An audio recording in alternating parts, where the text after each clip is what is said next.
Good morning students, मैं lieutenant Shweta Goswami BA BEd की class में आप लोगों का बहुत बहुत स्वागत करती हूँ। बच्चे, आज हम एक ऐसे व्यक्तित्व के बारे में पढ़ने जा रहे हैं जो मेरा खुद का बहुत ही फेवरेट रहे हैं और यूथ आइकन के रूप में अगर देखा जाए तो एक है स्वामी विवेकानंद और एक है नेताजी सुभाष चंद्र बोस, जिन्हें आज भी युवा पीढ़ी जो है अपना एक आदर्श मानकर चलती है। तो आज हमारी जो क्लास रहेगी वो डेडिकेट रहेगी नेताजी सुभाष चंद्र बोस को, जिन्हें देशभक्तों का देशभक्त और प्रिंस ऑफ पैट्रियट्स बोला जाता है। आप एक तरह से लेकर चले अगर सुभाष चंद्र बोस को, एक बहुत ही कम उम्र में एक पहली बार इंडिया में आज़ाद हिंद फौज जैसी आर्मी जो है वो बनाकर रख दी थी। तो नेताजी सुभाष चंद्र बोस के बारे में आज हम पढ़ेंगे। एक भारत के स्वतंत्रता संग्राम के अग्रणी और सबसे बड़े नेता थे, जिन्होंने सेकेंड वर्ल्ड वॉर के दौरान अंग्रेजों के खिलाफ लड़ने के लिए जापान के सहयोग से आज़ाद हिंद फौज का गठन किया और उनके दिए हुए नारे को आज भी इंडिया में मिलिट्री में यूज में लिया जाता है, जय हिंद, है ना। जय हिंद हम आज भी, हमारे देशभक्ति का एक जज्बा जो है जय हिंद के नारे के साथ में लगता है। तो वो जय हिंद का जो नारा दिया गया था वो किसके द्वारा दिया गया था? नेताजी सुभाष चंद्र बोस द्वारा। और उसके अलावा तुम मुझे खून दो मैं तुम्हें आज़ादी दूंगा, युवाओं को, युवा पीढ़ी से मैं चेतना जागृत करते हुए उनसे एक आह्वान करना कि अगर तुम अपना देशभक्ति के लिए, अपने देश के लिए, अपनी मातृभूमि के लिए अगर खून बहाने के लिए तैयार हो तो मैं तुम्हें उस कीमत पर अपने खून के को सींच कर हम अपनी देशभक्ति को प्राप्त करेंगे। तो ऐसा मानना था नेताजी सुभाष चंद्र बोस का। तो आज हमारा जो लेक्चर रहेगा वो 2 से 3 क्लास में डिवाइड होकर रहेगा, जिसमें हम लोग ब्रीफ जो नॉलेज है वो नेताजी सुभाष चंद्र बोस के बारे में लेंगे। जैसे आप लोग सुनते हो, कदम कदम बढ़ाए जा खुशी के गीत गाए जा, ये गाना आपने बहुत सारा अपने स्कूल लेवल पे प्रेयर में आपने सुना होगा। तो ये गाना जो था वो भी जो पैट्रियोटिक सॉन्ग था वो नेताजी की आज़ाद हिंद फौज का ही था। तो जय हिंद हो गया, तुम मुझे खून दो आज़ादी दूंगा, दिल्ली चलो, इस तरह के जो नारे हैं वो हमारे प्यारे नेताजी सुभाष चंद्र बोस के साथ में थे। ठीक है। नेताजी सुभाष चंद्र बोस ने बहुत ही कम उम्र में हमारे इंडिया के युवा वर्ग की एक छोटी सी मिलिट्री, एक आर्मी को डेवलप किया था। उन्हें रूल्स, डिसिप्लिन, देशभक्ति के जज्बे से ओत प्रोत करना, ये पूरा काम किसने किया था? नेताजी सुभाष चंद्र बोस ने। ओके, तो हमारा जो एम रहेगा वो पूरी की पूरी नेताजी सुभाष चंद्र बोस की जो स्टोरी है उसके ऊपर हमारा फोकस रहेगा। ठीक है। हम किस किस तरह से पढ़ेंगे? पहला पढ़ेंगे अर्ली लाइफ और इंट्रोडक्शन क्या था, political career with the Congress किस तरह से बढ़ा, उसके बाद में नेताजी और आज़ाद हिंद फौज का गठन किस तरह से हुआ, और उसके अलावा his personality and contribution to the India. तो ये 4 चैप्टर्स में हम बांटकर हमारी क्लास को पढ़ेंगे। ठीक है। अर्ली लाइफ और इंट्रोडक्शन अगर हम लोग देखें तो इनका जो जन्म है वो 23 जनवरी 1897 में हुआ था, ये आपको याद रखना है। इनका जो जन्म है बच्चों को कब हुआ था? 23 जनवरी 1897 में। प्लेस क्या था? कटक, उड़ीसा। बंगाली थे ये। उसके अलावा फादर का नाम क्या था? इनके पिताजी का नाम था जानकीनाथ बोस। ठीक है। और ये क्या थे? एक वकील थे, लॉयर थे। इनकी मदर का नाम क्या था? माताजी का नाम प्रभावती था। और उसके अलावा इनके 8 सन्स एंड 6 डॉटर, जिसमें सुभाष, यानी कि एक तरह से बोल सकते हैं कि जानकीनाथ बोस और प्रभावती के टोटल जो चिल्ड्रंस थे वो कितने थे? 8 तो पुत्र थे और 6 इनकी क्या थे? डॉटर्स थे, जिसमें सुभाष जो थे वो 6 नंबर के क्या थे? पुत्र थे। ओके, तो एक अच्छी खासी बंगाली फैमिली से बिलोंग करते थे। इनके पिता जो थे एक समृद्ध परिवार से, एक लॉयर थे, और आप बोल सकते हो कि उस टाइम ब्रिटिश भारत में एक लॉयर का पद पाना ही बहुत बड़ी बात होती है। नेक्स्ट अगर देखें तो 1902 में बैप्टिस्ट मैसेंजर स्कूल में इन्होंने क्या किया? कटक से पढ़ाई की। 1902 से 1913 तक स्पिरिचुअल जो लीनिंग्स थी वहाँ पे पढ़ाई की। 1913 में मैट्रिकुलेशन, उसके बाद में जॉइंट प्रेसिडेंसी कॉलेज कैलकाटा। तो यानी कि आप बोल सकते हो कि जिनका जो जन्म है वो 1897 में हुआ है। कब हुआ है? 1897 में। और 1902 में 5 साल की उम्र में ये स्कूल में, कटक के नॉर्मल स्कूल में ये गए। बैप्टिस्ट मैसेंजर स्कूल था। ठीक है। 1902 से 1913 तक इनका जो ग्रेजुएशन लेवल है, लर्निंग जो अप्रोक्सीमेट लर्निंग होती है, जो प्रारंभिक शिक्षा होती है, वो उन्होंने 1902 से 1913 तक कहाँ पर ली? कटक में ली। 1913 में इन्होंने 10वीं की परीक्षा पास की और उसके बाद में प्रेसिडेंसी कॉलेज कलकत्ता में क्या लिया? एडमिशन लिया। फरवरी 1916 में expelled for the protest against British lecturer. यानी कि एक तरह से इन्होंने 1916 में कहाँ पर रहते हुए, सुभाष चंद्र बोस ने प्रेसिडेंसी कॉलेज में रहते हुए इन्होंने इन ब्रिटिश जितने भी लेक्चरर्स थे इनके खिलाफ क्या क्या प्रोटेस्ट किया कि हमें हमारा जो केवल हमारी जो शिक्षा का माध्यम था ना उस टाइम इंग्लिश था। क्या था? इंग्लिश था। तो सुभाष चंद्र बोस का बोलना था कि ये इंग्लिश से ज़्यादा तो हमारा ज्ञान कौन सी लैंग्वेजेस में है? संस्कृत में है, हमारे उपनिषदों में है, हमारे वेदों में है। हमें क्यों ना हमारे हिंदू की प्रारंभिक जो शिक्षा है वो हमें हमारे कल्चर और संस्कृति के बारे में पढ़ाया जाए। हमारे वेद पुराण उपनिषद ही बहुत है जिनसे हम क्यों यहाँ पर बैठकर हमारे ब्रिटिश नॉलेज ले रहे हैं, यानी कि जो यूरोपियन कल्चर है उनको सीख रहे हैं, यूरोपियन एजुकेशन के ऊपर अपना फोकस कर रहे हैं। अगर हम लोग आगे देखें तो 1917 में स्कॉटिश चर्च कॉलेज में इनका क्या हुआ? एडमिशन हुआ। 1990 में पास्ट बीए की परीक्षा पास की फर्स्ट क्लास ऑनर्स से। 1919 में ही इंग्लैंड गए और आईसीएस एग्जाम दिया और मोरल फिलोसॉफी में इन्होंने एमए किया। तो आईसीएस की जो एग्जाम है बच्चों, 1 सेकेंड, ओके, तो आईसीएस का एग्जाम जो है इन्होंने कब दिया?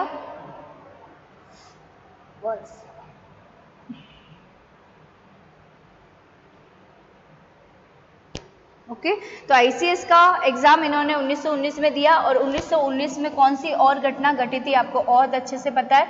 रोलेट एक्ट 1919 में आया, जालियांवाला बाग, हंटर हत्याकांड, ठीक है, जनरल डायर, ये सारे के सारे जो कांड है वो कहाँ पर हुए थे? 1919 में। तो 1919 में इन्होंने इंग्लैंड में जाकर आईसीएस जैसी बहुत ही उम्दा किस्म की नौकरी जो है इन्होंने किस तरह से ठोकर मारते मैं बताऊंगी। तो आईसीएस के एग्जाम की तैयारी के लिए गए और इन्होंने मोरल फिलोसॉफी में क्या किया? एमए किया। नेक्स्ट देखें तो 1920 में इन्होंने पास किया आईसीएस एग्जाम और आईसीएस एग्जाम न केवल पास किया बल्कि 4th रैंक के साथ में इन्होंने स्कोरिंग की। अप्रैल 1921 में इन्होंने क्या दे दिया? रेजिग्नेशन दे दिया। यानी कि 1990 में इंग्लैंड गए कौन सी तैयारी के लिए? आईसीएस एग्जाम के लिए। 1920 में इन्होंने आईसीएस एग्जाम को 4th रैंक के साथ में पास किया और 1921 में इन्होंने रेजिग्नेशन दिया। बहुत बड़ी बात होती है आईसीएस जैसी, जो आज वर्तमान में हम आईएएस कंपटीशन एग्जाम लेते हैं, उस टाइम में 19th सेंचुरी की बात कर रही हूँ जब हम ब्रिटिश भारत है, ब्रिटिशर्स के बच्चों के साथ compete कर हमारे सुभाष चंद्र बोस ने आईसीएस जैसी एग्जाम को क्लियर किया। न केवल क्लियर किया बल्कि उन सभी में 4th रैंक के साथ में पास हुए। 1921 में इन्होंने क्या दे दिया? उससे रेजिग्नेशन दे दिया। और रेजिग्नेशन देने का मतलब ये था कि देखो बच्चों, पहले क्या था, जब हम बात करते हैं ब्रिटिश रूल की या ब्रिटिश इंडिया की बात करते हैं, जब ये देखते हैं ना कि कोई इंडियन बच्चा जो है हाई रैंक के साथ में ऊपर बढ़ रहा है तो उसको डीमोरलाइज करने के लिए कुछ ना कुछ पैतरे आजमाते हैं और उन्हें उनके स्कोरिंग के अकॉर्डिंग उनको पोस्ट नहीं दी जाती। सेम चीज़ सुभाष चंद्र बोस के साथ में हुई। सुभाष चंद्र बोस ने 4th रैंक के साथ में हाईएस्ट मार्क लाए थे आईसीएस एग्जाम में, पर फिर भी इतना सब कुछ होते हुए भी वो चाहते थे कि उन्हें आईसीएस में क्या दी जाए? आईपीएस जो आज के होते हैं, आईपीएस वो वाली ड्यूटी दी जाए, फौज वाली। लेकिन इनके क्या है कि हाई लेंस थे, यानी कि लेंस एग्जाम, मतलब एक तरह से बोल सकते हैं इनके, क्योंकि सुभाष चंद्र बोस की फोटोज में आप देखते हो चश्मा लगा हुआ, तो उसका एक बहाना बताते हुए ब्रिटिशर्स ने इनको थोड़ी सी कम ओहदे की क्या दी? जॉब ऑफर की कि अगर करना है तो आप ये करो। लेकिन सुभाष चंद्र बोस ने बोला कि हमारी रैंक जो है उसके मुताबिक तो मुझे ये पोस्ट मिलनी चाहिए। जब ये इस तरह का प्रोटेस्ट हुआ तो ब्रिटिशर्स ने अलग पोस्ट दी और इसी वजह से 1921 में इन्होंने क्या दे दिया? रेजिग्नेशन। और बच्चों, जहां तक आपको अच्छे से पता है, सुभाष चंद्र बोस के बचपन में से ही जो ख्यालात थे वो स्वतंत्रता के थे। वो अलग अलग तरीके से जानते थे कि इंडिया को स्वतंत्र होना चाहिए। इंडिया जो है एक मातृभूमि है, ऐसी मातृभूमि है जिसको हमेशा हर अलग, न केवल यूरोप के एक देश को बल्कि यूरोप के विश्व के स्तर पर हर देश को नमन करना चाहिए। तो इसी वजह से देशभक्ति के भावनाओं से ओतप्रोत होते हुए उन्होंने क्या दे दिया? 1921 में रेजिग्नेशन दे दिया। अब हम सेकेंड पार्ट देखते हैं। रिजाइन करने के बाद में, रिजाइन करने का देखो जो इनका खुद का मुद्दा था वो ये था कि वो इंडिया के लोगों को पढ़ाए, इंडिया के लोगों को स्वतंत्रता दिलाए, और ये चीज़ तब तक मुमकिन नहीं है जब तक वो ब्रिटिश नौकरी करते हुए करे। इसी वजह से आईसीएस जैसे एग्ज़ाम में नंबर 1 सैलरी प्राप्त होने के बावजूद भी इन्होंने आईसीएस जैसे एग्ज़ाम्स क्लियर होने के बाद में अपने पोस्ट से रेजिग्नेशन दे दिया। अब देखते हैं इनका पॉलिटिकल करियर कैसा रहा, जो कि कांग्रेस में जुड़ाव था। अगर हम बात करें सुभाष चंद्र बोस की, किसकी बात करें, नेताजी सुभाष चंद्र बोस की, तो ये एक तरह से यूथ आइकॉन है। क्या है, यूथ आइकॉन। वहां पर इस टाइम में आईसीएस पास कर अगर ब्रिटिश नौकरी को अगर कोई ठुकरा दे, वो बंदा बहुत ही अच्छा, मतलब एक तरह से बोल सकते हैं लीडरशिप क्वालिटी देखी जाती है उस बंदे में।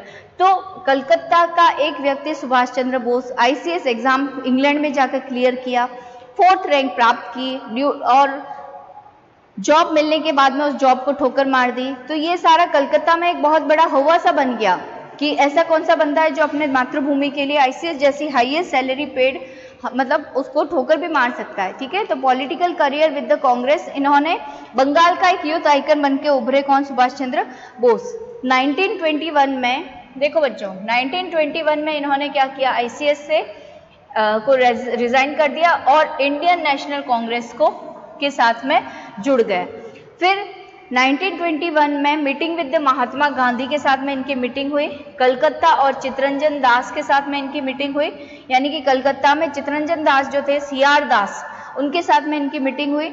और 1921 में boycott of Prince of Wales, ठीक है, पहली बार boycott of Prince of Wales, यानी कि 1921 में इंग्लैंड में प्रिंस ऑफ वेल्स जो है इंडिया में आ रहे थे, तो इंडिया में आने से पहले उसका बाइकॉट वाला जो मिशन था वो उन्होंने बंगाल में चलाया और पहली बार इन्हें गिरफ्तार किया गया। तो आप ये बोल सकते हो, ये चीज़ आपको नोट करनी है कि पहली बार नेताजी सुभाष चंद्र बोस को जेल में कब डाला गया, तो 1921 में, और 1921 में ही इन्होंने कांग्रेस के साथ में खुद को जोड़ा था। पॉलिटिकल कैरियर विद कांग्रेस, अक्टूबर 1924 में, कब, अक्टूबर 1924 में इन्हें अरेस्ट कर दिया गया और एलिपोर्ट जेल में डाल दिया गया। वापस से रिलीज किया जनवरी 1925 में फोर्ट मांडले, बर्मा में। ठीक है, ये जो मांडले जेल थी ना बच्चों, इसमें नोट डाल के लिखना, एक तरह से ये ऐसी जेल थी जो नर्क से बदतर थी। यानी कि मांडले जेल में अगर कोई व्यक्ति चला गया बर्मा के, उस जेल में जाने के बाद अगर कोई व्यक्ति 10 से 15 दिन भी वहाँ पे निकाल दे तो वो किसी न किसी बीमारी से ग्रसित होकर ही लौटेगा। यानी कि बहुत ही गंदगी वाला, बहुत ही बोलते ना धरती पर अगर कोई नर्क है तो वो मांडले जेल को उस टाइम बोला गया था। तो जिस तरह से प्रोटेक्शन चल रहा था, जिस तरह से प्रोटेस्ट कर रहे थे सुभाष चंद्र बोस, और बंगाल की पूरा युद्ध किसके एक राग में राग अलाप रहा था, और वो था सुभाष चंद्र बोस। तो इसी वजह से इन्हें मांडले जेल में भेजा गया और बर्मा में इन्हें कर दिया गया। उसके बाद में इंटरसेप्शन इन प्रिजन, इनके साथ में बहुत अलग अलग टाइप की वार्ताएं हुई, वहाँ पर अलग अलग टाइप से बहुत ही इंट्रोगेट करना, यानी कि आप पूछताछ करना, क्यों ऐसा कर रहे हो, इसमें कौन कौन इन्वॉल्व है और क्या क्या चीज़ें हैं, क्यों इस तरह से आप ब्रिटिश विरोधी कार्य कर रहे हो। तो इनका इंटरसेप्शन हुआ और उसके बाद में 16 मई 1927 को इन्हें अनकंडीशनल रिलीज कर दिया गया। अनकंडीशनल रिलीज का मतलब ये था कि अब आप इंडिया में नहीं रहोगे भाई। सुभाष चंद्र बोस, यहाँ पे कहानी ये है कि जब सुभाष चंद्र बोस ने इस टाइप के क्रांतिकारी जो है आंदोलन में हिस्सा लेना शुरू कर दिया, नेशनल कांग्रेस के साथ में जुड़ गए, युद्ध पीढ़ी को अपने से जोड़ दिया, तो ब्रिटिशर्स ने इन्हें क्या किया, मांडले जेल भेजा। मांडले जेल, जैसे कि मैंने आपको बता ही दिया कि मांडले जेल एक तरह से नर्क से बदतर था, और यहाँ पर धीरे धीरे सुभाष चंद्र बोस को बोलते हैं ना, तबीयत खराब होने लगी, अस्वस्थ होने लगे और टीबी की शिकायत हो गई। किसकी हो गई? क्षय रोग जो बोलते हैं हम, टीबी की शिकायत हो गई। और जब तबीयत इतनी खराब हुई तो इन्हें बोलते हैं ना कि जिंदा मरा हुआ सुभाष जिंदा सुभाष से ज़्यादा खतरनाक है। इसी वजह से ब्रिटिशर्स ने बोला कि अगर मांडले जेल में सुभाष चंद्र बोस की मौत हो जाती है तो हम बंगाल में इनके जो फॉलोवर्स हैं, अनुयायी हैं, जो इनके सारे क्रांतिकारी जो नेता हैं, इनको रोक नहीं पाएंगे।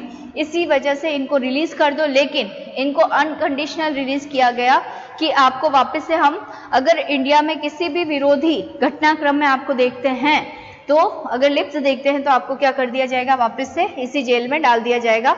आप यूरोप जाओ, अपना क्या करवाओ, इलाज करवाओ, और इस कंडीशन के साथ में इनको भेज दिया।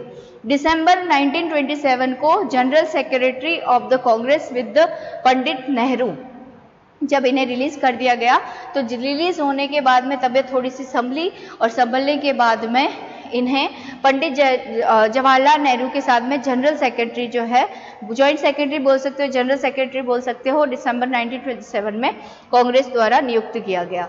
1930 में ये मेयर ऑफ कलकत्ता, यानी कि जो चुनाव होते थे कलकत्ता के, उसमें ये जीते और मेयर बन गए। जनवरी 1932 में इन्हें वापस से क्या कर दिया गया, अरेस्ट कर दिया गया।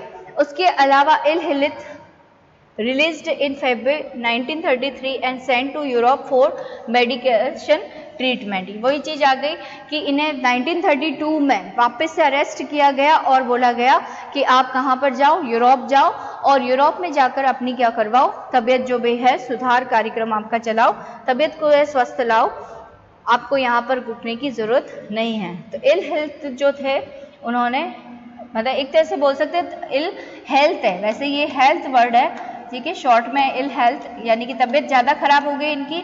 जब इन्हें अरेस्ट किया 1932 में तो इन्हें रिलीज़ किया गया, और 33 में इन्हें कहाँ पर, यूरोप भेज दिया गया इनके मेडिकेशन ट्रीटमेंट के लिए। फिर discussion with the European leaders. अब यहाँ पर रहकर क्या किया, सुभाष चंद्र बोस को इंडिया में तो रहने की परमिशन थी नहीं, कहाँ पर रहने की परमिशन थी, यूरोप में। यूरोप में इन्होंने क्या किया कि कौन कौन सी गतिविधियाँ चल रही थी, क्या क्या कार्यक्रम चल रहे थे, उस पर पूरा ध्यान दिया और डिस्कशन करना, जितने भी लीडर्स थे किस तरह से, तो इनको पता है हिटलर है, मुसोलिनी है, उस टाइम में इनका क्या हो रहा था, धीरे धीरे बढ़ रहे थे, यूरोपियन राजनीति अलग तरह से उछाल पे थी। फादर की तबीयत खराब हुई, father illness, allowed to return in 1934 and April to late, यानी कि एक तरह से बोलते हैं कि इनके फादर की तबीयत खराब हुई 1934 में, इन्हें इंडिया वापस आने की परमिशन मिल गई, लेकिन जब तक ये आए तब तक बहुत लेट हो चुका था और इनके फादर जो है वो उनकी डेथ हो चुकी थी। जब ये डेथ हो गई उसके बाद में सेंट बैक आफ्टर राइट्स, यानी कि जब ये वापस आए तो इनके फादर की इलनेस, फादर की डेथ के बाद में इन्हें वापस भेज दिया गया। जब ये वापस आए तो ये किससे मिले, एमिली शंकल से, किससे मिले, एमिली से मिले, और इनके साथ में इनका क्या हो गया, विवाह हो गया। ठीक है, यहाँ पर एक तरह से बोल सकते हैं सुभाष चंद्र बोस की रिपोर्टर थी, इनके साथ में ही काम करती थी, युवा पीढ़ी को जागृत करने का कार्य करती थी। तो एमिली शंकल के साथ में इनका मिलाप हुआ और उन्होंने इनके साथ में क्या कर दी, वेडिंग, यानी कि एक तरह से get married with the Emily. इन दोनों से एक संतान भी हुई जिन्हें हम इंडिया में या फिर यूरोप में और विश्व स्तर पर अनीता बोस के नाम से जानते हैं। ये अनीता बोस जो है सुभाष चंद्र बोस की क्या है, बेटी है। 1937 में रिटर्न ऑन रिकॉर्ड अरेस्टेड और रिलीज्ड इन में, यानी कि बहुत बार इन्हें जेल में जाना पड़ा, वापस अरेस्ट किया जाता, वापस इन्हें रिलीज किया जाता कुछ शर्तों के साथ में। 1937 अब कांग्रेस प्रेसिडेंट के चुनाव होने थे, क्या होने थे, कांग्रेस प्रेसिडेंट। सुभाष चंद्र बोस के दिमाग में और सुभाष चंद्र बोस की पूरी लाइफ में ये जो कांग्रेस का डिपार्टमेंट, कांग्रेस का जो एक तरह से बोल सकते हैं कि जो चुनाव है और ये जो अधिवेशन का पूरा कांग्रेस का अध्यक्ष बनना ही बहुत बड़ी बात है। तो सुभाष चंद्र बोस गांधी जी के विरुद्ध खड़े भी हुए थे, गांधी जी ने भी अलग तरीके से, भाई उस टाइम में सुभाष चंद्र बोस का धीरे धीरे क्या है, चाव हर तरीके से बढ़ रहा था, हर तरीके से वो चीज़ें चल रही थी कि हर कोई सुभाष के साथ में जुड़ना चाहता था। नेताजी अहिंसात्मक के मार्ग पे चलते थे और वहीं अगर हम लोग देखें सुभाष चंद्र बोस को तो वो हिंसा के मार्ग पे चलते थे। देखो अगर हम लोग बात करें गांधी जी की, बिल्कुल ही अपोजिट थे सुभाष चंद्र बोस, लेकिन इन दोनों का एम था that is independence of India. तो अपन अच्छे से जानते हैं अब क्या होना था, 1938 में कांग्रेस के क्या होने थे, चुनाव होते थे। और जब 1938 में कांग्रेस के चुनाव होने थे तो 51st यानी कि 51 या 51st सेशन ऑफ कांग्रेस इन हरिपुर अधिवेशन हुआ 1938 में। यूनानिमस इलेक्शन एज प्रेसिडेंट, यानी कि एक तरह से प्रेसिडेंट के पक्ष पर जीत लिया गया। अग्रेसिव एक्शन फॉर इंडिपेंडेंस, जब ये देखा गया यानी कि इन्हें हरिपुर अधिवेशन के दौरान सुभाष चंद्र बोस को कांग्रेस का क्या बना दिया गया, प्रेसिडेंट या अध्यक्ष बना दिया गया, चुना गया।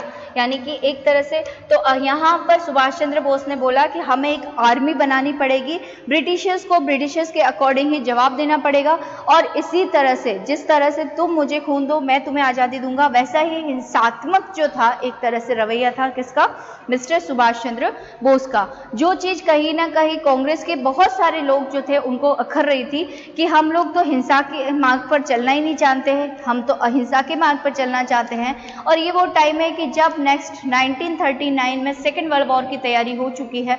सुभाष चंद्र बोस ने रूस से, सुभाष चंद्र बोस ने जापान से, इटली से, जर्मनी से जब इन्हें यूरोप भेजा गया था, उन्होंने उनके साथ में बहुत सारी कॉन्फ्रेंसेस की, बातचीत की, और जब पता चला कि ब्रिटिशर्स कुछ भी नहीं है तो कांग्रेस के अध्यक्ष बनने के बाद सुभाष चंद्र बोस ने घोषणा की कि अब अग्रेसिव एक्शन लेना पड़ेगा, मुझे एक फौज तैयार करनी पड़ेगी, खुद की आर्मी होनी चाहिए, खुद की वेपन्स होने चाहिए, और उसके अलावा आज़ादी जो है अब खून बहाकर ही मिलेगी, कभी भी अहिंसा के मार्ग पर चलने से नहीं मिलेगी। ठीक है, तो आज के लिए इतना ही। Thank you so much. जय हिंद, जय भारत।